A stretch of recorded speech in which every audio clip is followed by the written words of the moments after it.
Hey y'all, it's Mary, and I'm so excited you're here for this month's topic, which is all about community. But before we jump into today's episode, we need to start with a little truth bomb. Y'all, we are all lonely and desiring belonging. This month, we'll explore ways to cultivate an authentic community, look at when it's time to let go of toxic friendships, how to actually make friends, and I'll even help you learn how to become a great friend.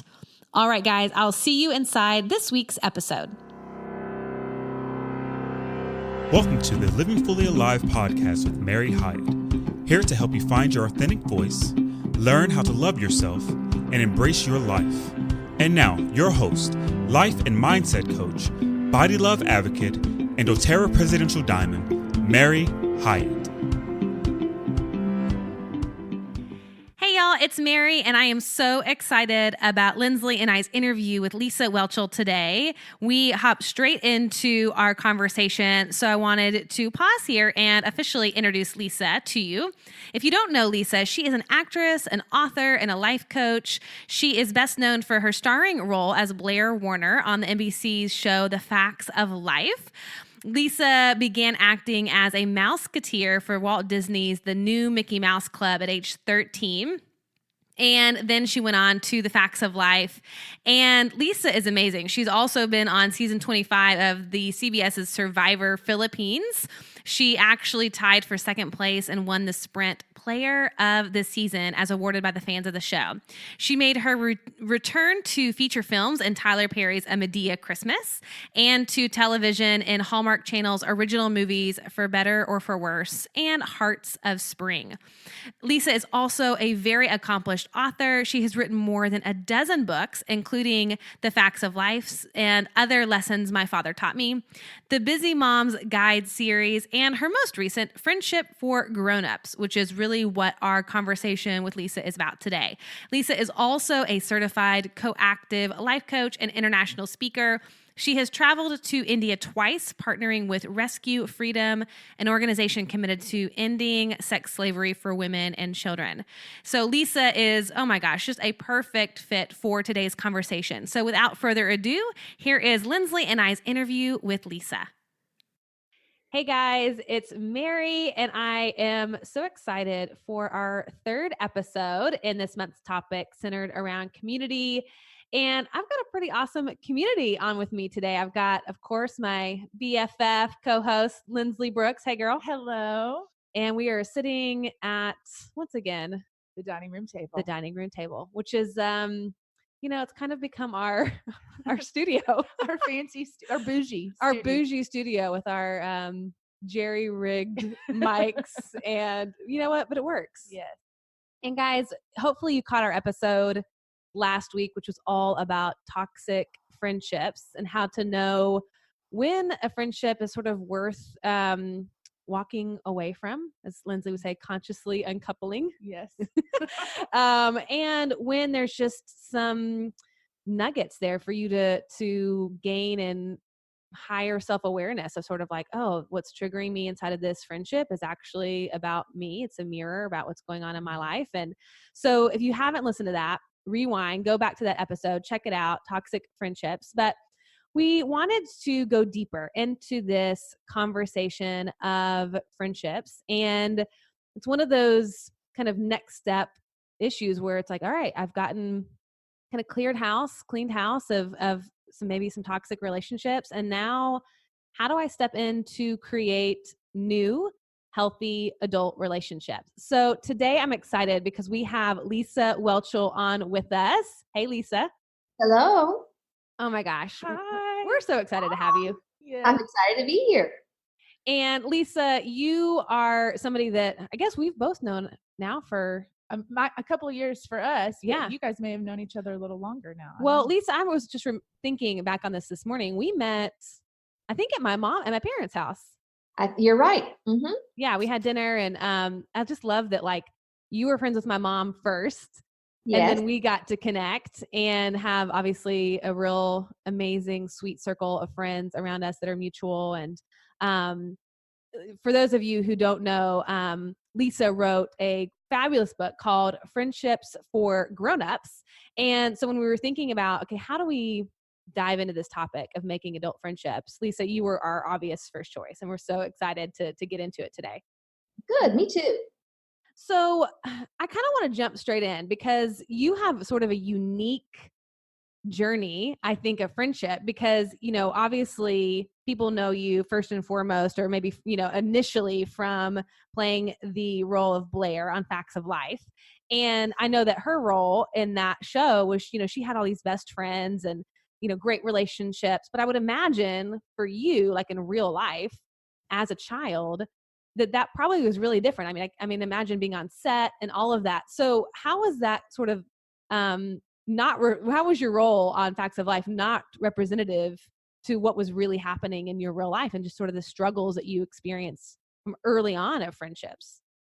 Yeah, it was very much a role. I mean, I could have been in a hospital show playing a doctor. I happened to be in a show about friendships, and I was playing a friend. There wasn't very much different from those two situations because I didn't have any real life experience as a doctor or as a friend. And a lot of that had to do with the fact that I moved to California from Texas when I was 12 to be on the new Mickey Mouse Club. So in junior high and high school, when you kind of typically learn about the subtleties and nuances and heartbreak even, and learn through that heartbreak of friendships, I was working and I was on a set. So I didn't go to school per se past sixth grade.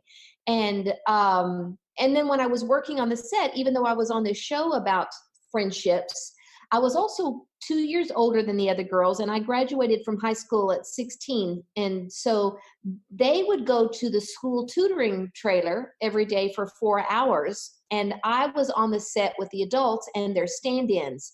So I was interacting with adults all day. And at the end of the day, they would go home to their families. I usually had a guardian until I was 18. And then from that point on, I just go home to my own house. So we didn't have that much opportunity to interact as just girlfriends. Now we were friends, but it just wasn't the same. It was still kind of coworkers, kind of working together without a lot of time to just swim in the messy waters of friendship. Mm. Yeah, and then I remember you telling me that then you went straight into leaving that show and then getting married like right after, right? Yeah, the last episode of the Facts of Life was filmed in March of '88. I was 25 at that time, and then I got married in July of '88, and then I got pregnant in '89, and then I had a child in '90, '91, and '92. So there was not a lot of extra time or space or energy for adult friendships. It was all about, the kids at that point in the home. And you probably didn't even know that, like, did you have a longing at that? I mean, you know how it goes. It's like you may not even know what you didn't need or know, but were you sensing that something was missing? No, I filled up the emptiness. Pardon me. I filled up the emptiness with a lot of activity and a lot of work. So, I mean, working since I was 12, and then even after having kids, that's certainly work. And I'm an Enneagram 3, so anything I do, it's going to have to be the best and to the fullest extent. So it wasn't even okay just to be a wife and mother. I had to homeschool my kids, and my husband was a pastor, so I was a pastor's wife. So I had lots of activity to fill up any empty space from which might arise this longing for connection.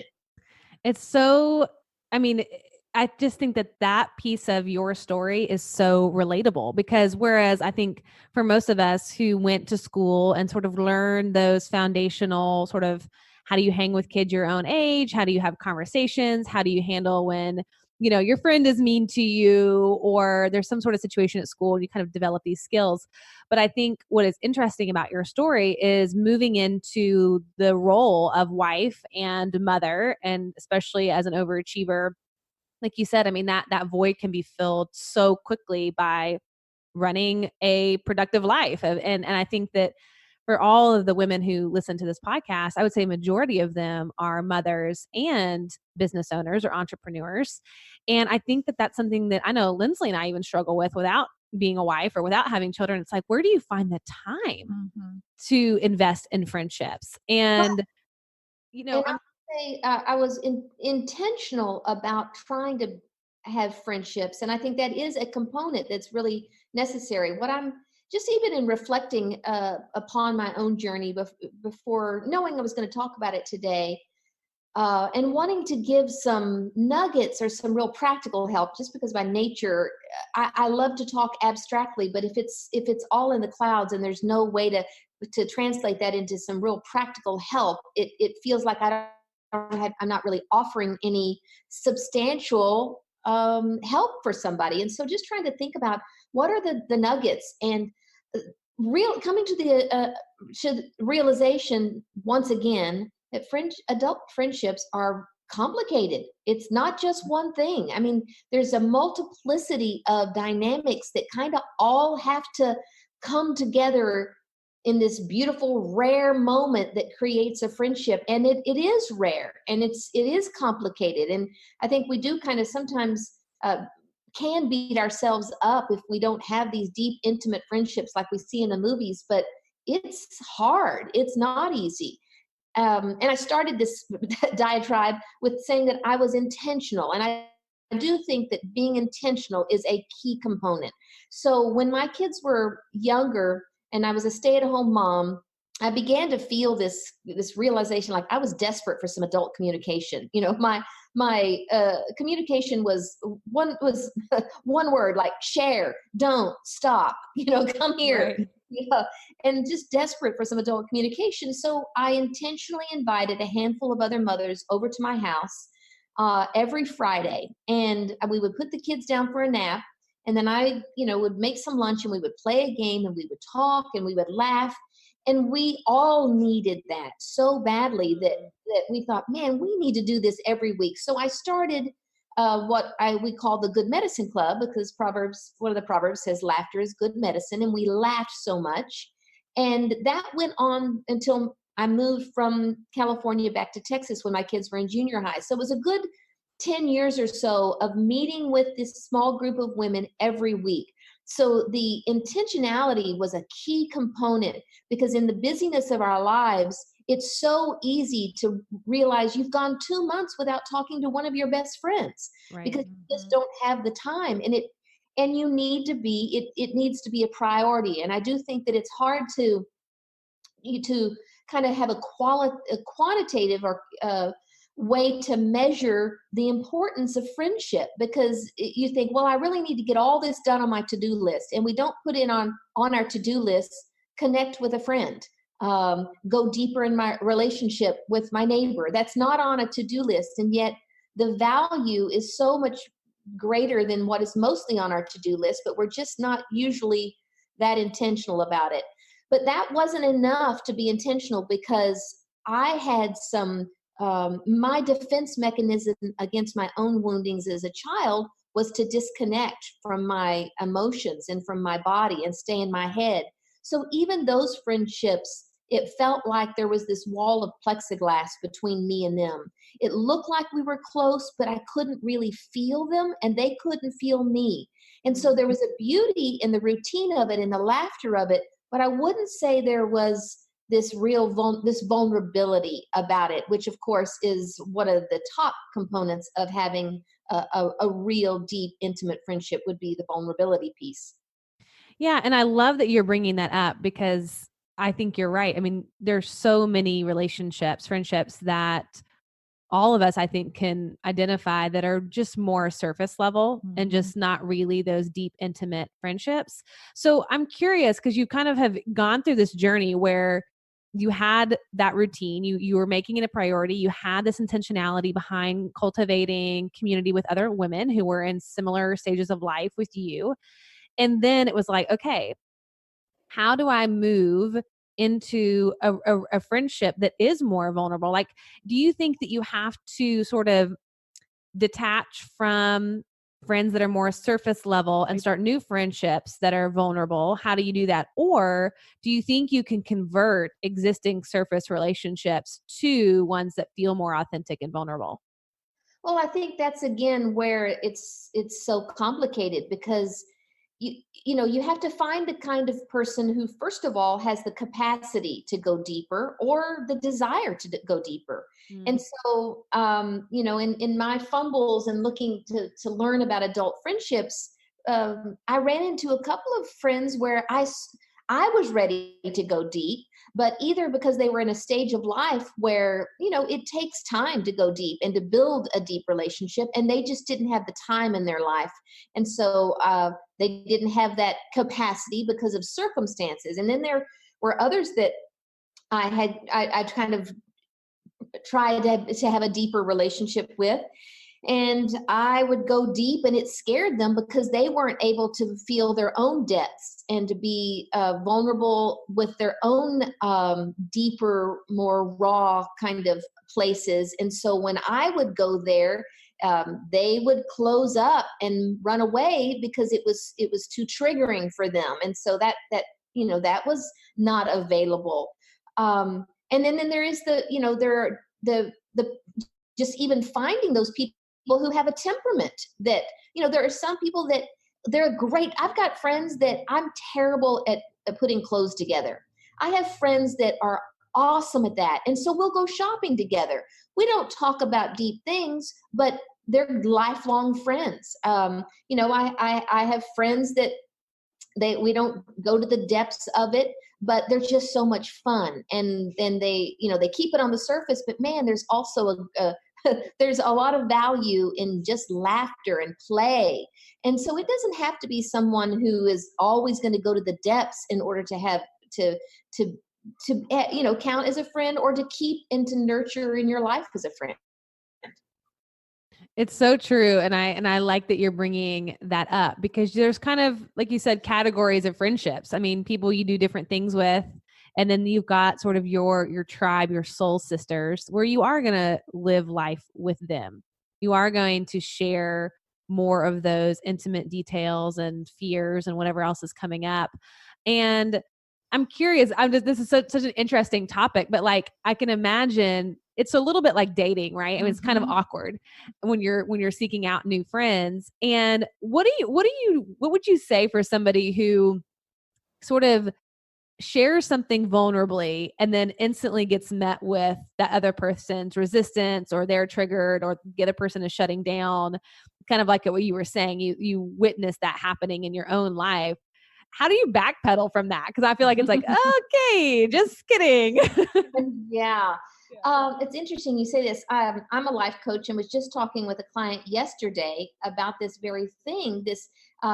That she was encountering. She just moved here to Nashville, and just kind of finding, from New York, and finding this way of like, how,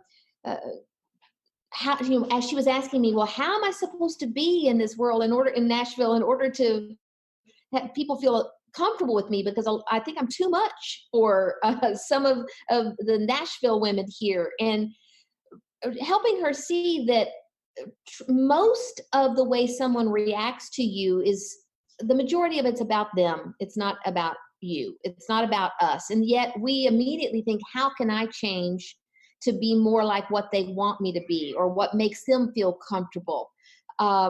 When we can't change, we would just be contorting ourselves all over the place in order to be, so that nobody else feels uncomfortable with who we are. And I think the reality is, we have to keep returning to, I've got to be the most authentic person I am, and that's my puzzle piece. And I will find that other puzzle piece that fits perfectly with me, but I will probably have to try out quite a few pieces that just don't fit yet. And it's so much, it's harder, but it's I think it's the way we're designed to live life, is to show up as fully authentic as we are, not take it personally if we don't fit with whether it's a guy or a girl, but realize, oh, it's just not a fit. So I'll keep being me until I find my fit. Which totally requires courage and just that willingness to even like ask. It's like, I remember the first time you and I met, Lisa, it's like, you came straight up to me and you were like, "Hi, what's your story? What do you want to go to lunch?" Because we were in that workshop together. And it requires a level of confidence in yourself. Like you're saying, like, it's like, this is who I am. I know I am enough. Right. And then there's an element of courage. It really is almost like asking somebody out on a date or something, but there is a friend date requirement that's needed to even find out, are we a fit or are we not? And then when you let that kind of just happen organically, it does seem to just either flow, or you're going to like redirect. And it's like, okay, I bless you, I release you. I don't really think that this is a good one, but you're a cool girl or something like that. But yeah, the amount of courage it takes, it can sometimes, you have to pull from within yourself, and like almost like you're in middle school all over again. Like, is she going to like me? Totally. Oh, absolutely. Encourage, and then also some self-compassion, because I find that there's a lot of, it's on a continuum, but it feels like rejection nonetheless. And that's probably my own wound. I have a sensitivity to feeling rejected. And so I may internalize some things that are rejection that are really just somebody's busy, or they just have their plates full. They have their own circle of friends. But being able to tolerate that uncomfortable, to say the least, feeling of thinking, am I not enough? Am I not wanted? Why doesn't she want to be my friend? To be able to tolerate that without just shutting down and just saying, this is too hard. I'm not good at this. Nobody likes me. Nobody, and then just with isolating and sitting, in front of the television with my two other favorite friends, Ben and Jerry. I like Ben and Jerry. My best friends. Yes, we are close friends. Yeah. Well, and I'm just thinking, what I hear a lot from my audience and just from one-on-one coaching clients is that the phrase, "it's really hard to make friends," comes up all the time. Like, and I just think, what would you say are some of, this maybe more the practical side of things, what are some of those things that can allow making friends a little bit easier? Like, I'm thinking really practical ways of connecting with people, or like for somebody who just really believes they're not great at making friends, or it's hard to make friends, what kind of advice would you give to them? Well, from my point of view, making friends is hard. That's my experience. How do you make it easy? I have not discovered a way to make it easy. There's nothing easy in my life about making friends. It is hard. But I would say that some of the components are, and this is scary. I'm an introvert. And so this is scary, but taking the initiative, not taking it personally if someone doesn't reach out to me. I moved to Nashville 2 years ago. And so, starting over, I had some friends here, but, realizing that, especially in light of moving into a community that most of them already have their little community. So being able to be the one to not take it personally if I'm the one that always feels like I'm reaching out. It's like I'm the one that calls or texts and say, "Hey, let's get together." There's been times when I thought, well, I'm just going to see if they want to get together with me, they'll reach out, and then they don't. And it's like, okay, well, I guess I'll go ahead and reach out. And then we do get together, and it's wonderful. They enjoy it. I enjoy it. But I have to, not be so hypersensitive that I take it terribly personally if I'm the one doing all the reaching out. So I think that's part of it, is being able to be maybe secure enough, and that'll probably come in waves. But when I am secure enough, reach out, take the initiative, set something up. So that's one practical thing.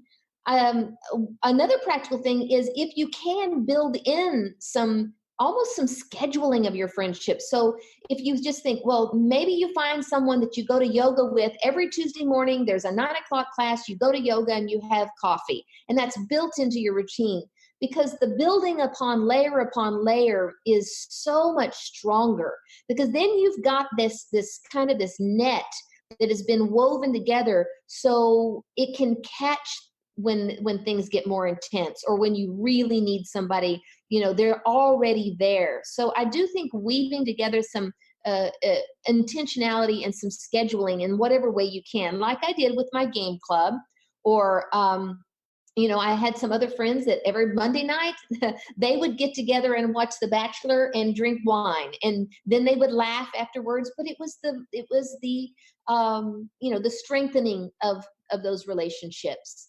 So initiative, intentionality, certainly vulnerability.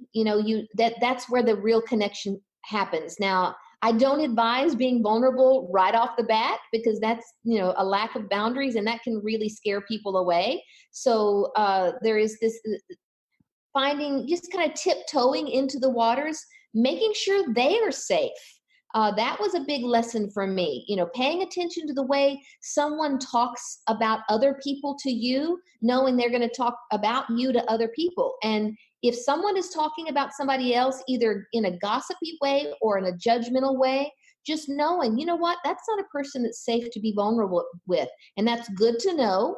And we don't have to judge them, but it's okay to guard your heart. But just know there's not going to be a depth of relationship, because there's no way to experience intimacy without vulnerability and opening our heart. But we shouldn't open our heart and be vulnerable with unsafe people. On the same note of finding safe people, one of the things that I learned was, to find somebody who's just not perfect. If it looks like they're perfect on the outside, they probably feel the need to give that the appearance of being perfect, which of course I was vulnerable to that myself as a 3, and thinking, oh, people are going to like me better if I'm more perfect. If I'm wonderful and have it all together, they will admire me, they'll like me, they want to be my friend. But that was repellent. Actually, it wasn't attractive. It's our mistakes that are attractive. So finding someone who is okay with just saying, I am human, I have messed up, because if they're willing and able to accept their own failures and give themselves grace, then they will give you grace. And there's no way to have a friendship without just this fluidity of forgiveness and grace and acceptance and understanding. So I would say that's another thing is, of course, initiative, intention, vulnerability, and then just being able to have a heavy dose of self-love, because friendships are hard and they are hurtful. Whether they're working, if they're working, you're going to get close enough to really step on somebody's heart or be stepped on, and that's going to hurt. And if they're not working, then that's going to hurt too. Hey y'all, I just wanted to interrupt this episode real quick to remind you to subscribe to this podcast. I know the emails get lost in your spam folder, so subscribing means my episodes come right to your phone. All right, so go ahead, hit that quick little subscribe button right now so that you don't miss out on any of the Living Fully Alive upcoming episodes. All right, now back to our episode and interview with Lisa Whelchel. Well, and I love what you're saying about safe people, because, and you and I have talked a lot about this before, but just even knowing what a safe person is, we are never really taught about healthy boundaries. We hear the word codependency a whole lot, right? And then we end up kind of getting in these autopilot ways of being in all of our relationships. So say a little bit more about what is a safe person, and then also maybe elaborate about how to become a safe person. Mm-hmm. Yeah, I mean, I think, first of all, as I mentioned, a safe person is someone who is comfortable with their own humanity, because they're going to have room for your humanity, and they're not going to judge you. They're not going to try to fix you. They're going to just accept you. And that is the environment of safety that real friendship can flourish. As I mentioned, just finding out whether they are safe with your most vulnerable parts, whether that's your secrets or your fears or your insecurities, to know that they're not going to go spread that around to someone else, and they're not going to judge that. So that would be another part of finding a safe person. Finding someone that is safe in that there's some mutual reciprocity. I think that's one of the things that's difficult. I can have friends that just give me a little because that's all they have to give. But it's not going to be a safe relationship if I'm giving a lot and they're giving a little.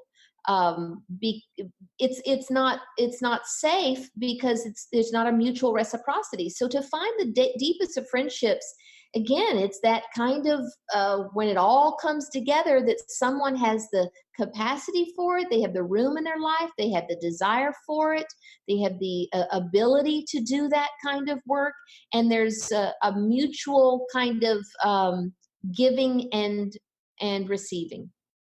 And I think to add to that, which is just so brilliant, and I love that we're talking about this, is it somebody's whose actions line up with their words. You know, they have personal integrity. They do what they say they're going to do. When they say, "Hey, I'm going to show up for something that's important," they show up.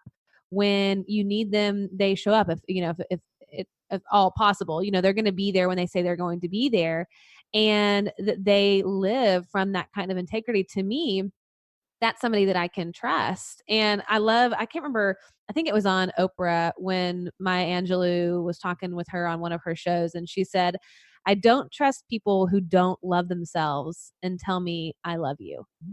Mhm. And I think that that's a great example sort of what we're talking about here, that it's like, hey, like, how can you be a safe person to say like, "Hey, I'll be the vault and I'm not going to tell anybody what we've talked about." And then 5 seconds later, they're talking about something that their other friend told them that they're not supposed to share, but they're going to share it just with you.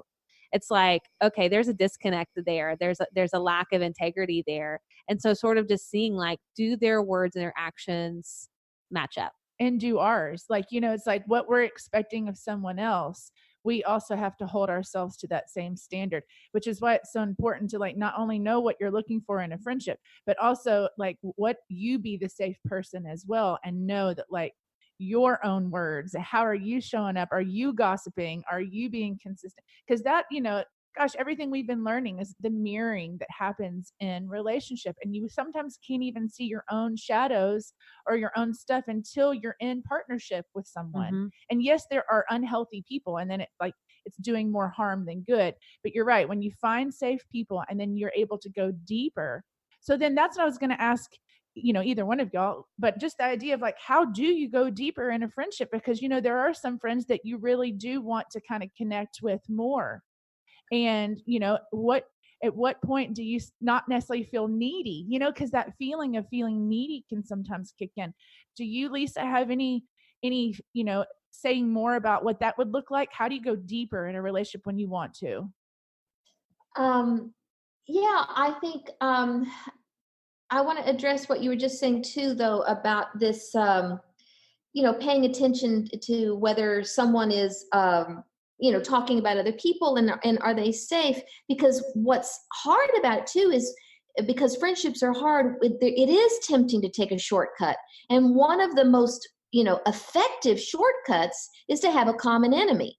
So to talk about another friend with another friend is incredibly bonding. It's easy. You know, you're just both kind of dissing and kind of, I guess it's called spilling tea or something about another person, and that's actually very connecting. And it's very difficult to resist the urge to take that shortcut of bonding in order to have the friendships, because going the other direction is much more difficult. And it's also, I think, for me in this, as you're saying about feeling needy, I am needy. I think we all are, whether we admit it or not. I mean, maybe there are some people by temperament, maybe they're more extroverted, you know, maybe on the Myers-Briggs, they're like ESFJ or P or something, where they're just everybody's friend. But I think the majority of us do feel needy. And one of the other temptations is to just take the breadcrumbs from a friend, you know, just take whatever we can get and not have the self-respect and the self-love to say, no, I'm worth more than this. I'm not going to just settle for breadcrumbs in a friendship. And again, it's a kind of a shortcut to take the breadcrumbs, because at least it's better than nothing. the harder route is to have that self-love and to, and to pull back and to wait for, for what is really what we're looking for. And part of that is facing our neediness, accepting our neediness, admitting our neediness. And the irony is, because so many of us feel that way, we resist exposing it. But the moment we do with someone else, it's like the beautiful C.S. Lewis line, the beginning of friendship is when you say, oh, you too? I feel that way too. And there's a way that our very neediness, it's counterintuitive. It feels like it'll push somebody away, but it usually attracts somebody to us because there's a moment of mutual exposure and vulnerability, and it feels safe because I'm not the only one who feels this way. Gosh, I love that. And I've experienced that myself. And to me, that's how you go deeper. I mean, when you have those kinds of conversations where you can actually ask somebody for something, to me, that sets the stage for an intimate relationship. Like I think about even Lindsley in our friendship, it's like the moments where you and I have called one another and said, hey, I'm having a really tough day, or I am so slammed and busy. Like if I was moving, would you mind bringing me dinner? Yeah. Asking for those things that we might need, it allows the other person to give, it allows you to receive. And that creates a real deep intimacy. I think that allows it to go deeper. Well, and Lisa, I love the idea of giving ourselves permission to be needy, because it took me forever. I mean, like years, even in just the last couple years, to be able to actually tell somebody I was hurting, because I'm a 7 on the Enneagram, right? So like for me to actually even reach out and say, I'm not doing good today, that I've never been able to do that until the last couple of years. So I know there are people out there like that too, right? And so just being able to give yourself permission to just have needs. Oh my gosh, what a concept to actually say, I want to connect with another person. I don't want to be isolated. I want to do something about this isolation. I want community. And here's how I'm going to have to go out of my little nest and reach out and be vulnerable. And it's scary as hell, Yeah. And so that's such a good reminder, Lisa, to just say, hey, guess what? We have needs. We're all needy. There's something, and there's actually something called the Ben Franklin effect. And he had an enemy, and he couldn't get this guy to like him, and he couldn't, it was like he couldn't figure out why, what he was even doing wrong, and this guy just did not like him. And so he took a different approach, and he asked him to borrow a book out of his library, and he asked him for a favor. And the guy that came back around the next time, and he became one of his lifelong friends. And there was just it's the Ben Franklin effect is if you ask somebody for something, it's like you need them. There is, I think, a dropping of walls of resistance and protection, because if somebody needs from you, you don't feel like you need to protect yourself. There is kind of a mutual understanding that there's not a one-upmanship there. Yeah. And so asking somebody for a favor will probably, and not only not make you look like, oh, well, I'm so needy. It could be an open door to a beautiful friendship. Oh, that's awesome. Yeah. I love that. Well, I want to kind of end this conversation with some practical ways. Like let's say that there is somebody that I want to be a friend with. Like I have decided I want to cultivate community in my life. I need some new friends. I've got some toxic ones I need to release, and I'm ready to make some real great friends. And maybe I'm scanning around and I notice like this girl's really cool. I want to get to know her. I want to be her friend. I would love to sort of end by sharing some practical ways of like setting that intention, being intentional about reaching out, like legitimately, like the most practical ways. Cause it's kind of awkward now. It's not like you're just going to run into somebody on the street necessarily, or your neighbor. So it's like, let's say there's somebody on social media that you want to get to know who lives in your area, or there's somebody you've noticed at your church, or maybe in a different group of people. How would you go about, this is sort of like friendship dating 101. How would you initiate conversation? What are some clever ideas to sort of have that ask to be friends with someone. And where do you start? Yeah, I'd say a couple of that. I'm going to give just three little tips, and try any or all. And there's certainly more. But from me, again, reach out, invite them to have coffee. Keep it, say, hey, breakfast, lunch, dinner. Just keep it so that that you can be sensitive to their schedule. Make it as easy for them as possible, not to contort, like cancel something that you have just to fit their schedule, but invite them, reach out to them, text them, get together in over a meal or whatever. So I think that's one thing, is just to reach out and ask. The second thing is, if you can, and social media, interestingly enough, I have another client, a different client who just moved here to Nashville, and she had made friends over social media of other women in here who, in Nashville, who were creatives. And so when she moved here, they started a group called Girls Who Grill. And once a week, they get together and they grill and they talk about whatever the project is they're working on. But again, it's that it's built into their schedule to build up this friendship and to strengthen the relationship. There's something on the calendar. And in this day and age, if it's not on your calendar, it's not on my calendar, it's not going to happen. If I don't plan it, I don't go so far as, I have a daughter who's pretty type A. And when she was in high school, she had her planner, and I looked at her planner at one point, and she had in there a scheduling an hour for spontaneity. So it's not quite that far. That's awesome. No, a little bit extreme. I have no idea where she got that. But put it on the calendar. And then just another little practical thing. So at the end of my book, I have about 100 kind of conversation prompts. You don't have to get the book. You can find us on the internet. I think there was a great New York Times article about how to make somebody fall in love with you in 35 questions. That's also a great resource.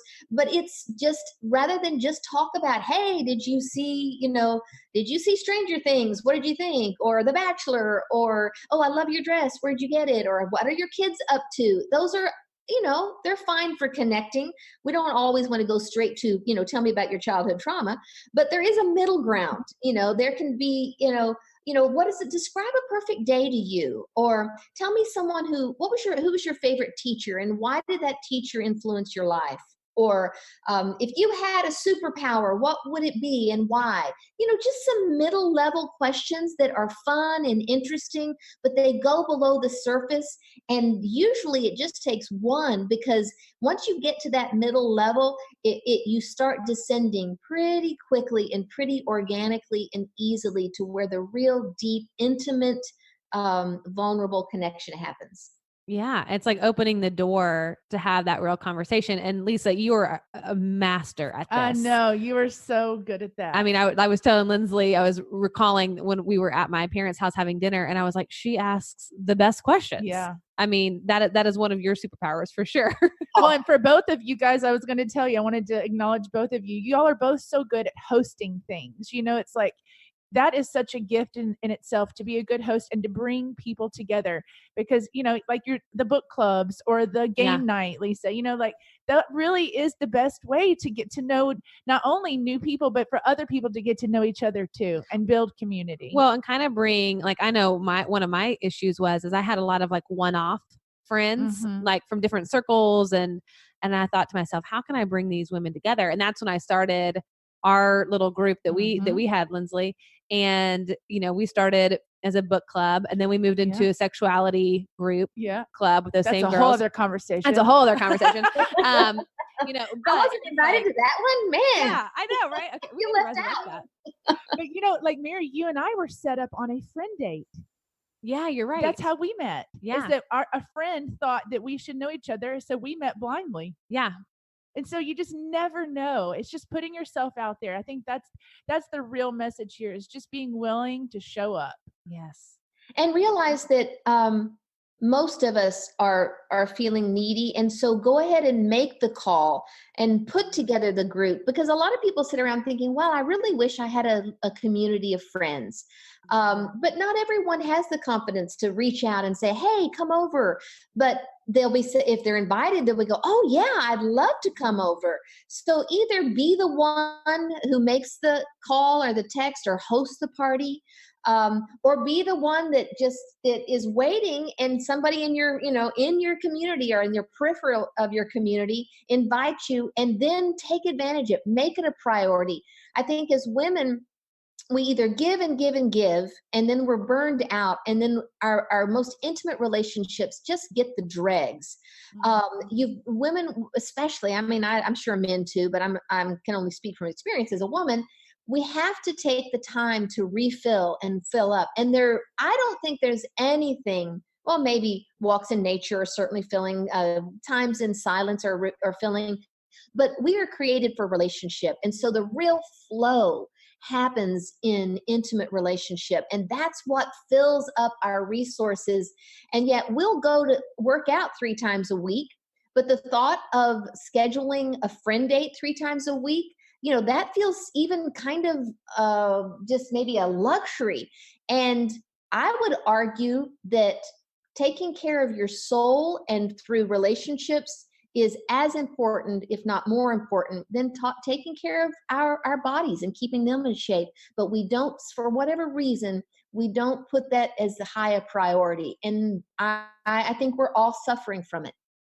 Gosh, I mean, that feels like the perfect place to end, mic drop, because you're so right. It's like we are all starving for connection, for belonging, for community. And it requires that we make it a priority and seek it out. And the return on that investment, I mean, it is water to a dry soul. I mean, it is just, it's so amazing. Lisa, thank you. Thank you. Thank you. What an incredible. Thank you for inviting me. You are such a wealth of knowledge, and it's so fun to hear your journey and just such practical tips and takeaways. And obviously we will put any of the links and Lisa's book in the show notes. But Lisa, is there anything that you have coming up that you would like for my audience to know about, or where can they find you and connect with you? Oh, well, thank you for asking. Yeah, I mean, 2 things. I am a life coach, and so that's the journey I've been on for the last few years, and loving it. I am by nature a question asker and curious, and I think we find our calling out of our wound, and so oftentimes, and that's been the case for me. Just the longing to be seen and heard and accepted unconditionally, to have someone want to get to know us, and so. And there's healing that happens spontaneously in that. And so I'm really enjoying being a life coach. And then I also have a new TV show on MeTV called Collector's Call on Sunday nights. It's travel the world, not the world, travel the states, visiting people with their collections. And that's, again, right in my wheelhouse, because I'm so fascinated about people and what makes us do the things we do. And what is it about this collector that, that they are obsessed with collecting Winnie the Pooh or Star Wars or whatever it is that we're collecting. And so, yeah, those are the 2 things I'm kind of involved in these days, and would love to invite anybody who would be interested. And all the information's on my website, which is lisawhelchel.com. Perfect. So we'll put that up on my website to link to you, and everybody can check you out and get more information. So Lisa, thank you so much again. Yes. So fun. And for anybody who is wanting to go deeper into this topic, of course, I'll be with you next week for our final episode on this topic of community. But check out Lindsley and I's conversation from last week and the first episode from this month. But guys, get out there, reach out, find that courage inside of yourself to be needy in a healthy way. Yeah. And ask for that meetup. Ask for, hey, Lindsley, Mary, let's get together next week. Yes. Put lunch on the calendar. Let's do it. Let's do it. I love it. Done and done. Let's book it in the calendar. I love it. It's so fun. Oh. All right, guys. Well, have a fabulous rest of your week. And of course, we will see you right here next week. Goodbye. If you love today's episode, make sure to share it with your girlfriends and invite them into this month's topic of community. And if you want to keep the discovery journey going of living more fully alive, check out all my past episodes from season 1 of the podcast over at maryhyatt.com/show.